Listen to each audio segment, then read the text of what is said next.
Bildiyimiz kimi, xitab cümlə üzvləri ilə sintaktik cəhətdən əlaqələnmir, cümlə üzvü olmur. Amma bu, xitabın sintaktik vəzifə daşıya bilməməsi demək deyil. Nə deməkdir? Məsələn, deyirik ki, bilirdi ki, dostlar. Dostlar sözü morfoloji cəhətdən nədir? İsim.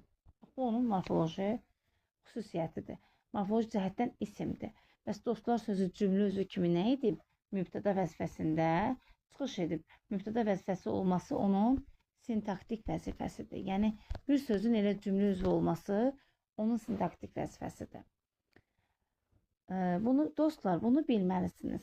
Bunu bilməlisiniz ki, siz bildiyimiz kimi xitab formasına görə üçüncü şəxsdə, dostlar, yəni onlar, amma məzmununa görə bunu bilməlisiniz. Kim? Siz. Məzmununa görə ikinci şəxsdə olur. Amma xitab burada cümlə üzvləri ilə sintaktik əlaqədə olmur, cümlə üzvü ola bilmir, amma xitab sintaktik vəzifə daşımır demək deyil. Xitab nə edə bilər? Sintaktik vəzifə daşıya bilər. Dostlar, xitabdır. Bunun xitab olması elə onun sintaktik vəzifə daşıması deməkdir. Yəni, cümlədə söz xitab varsa, o xitab sintaktik vəzifə daşıyır.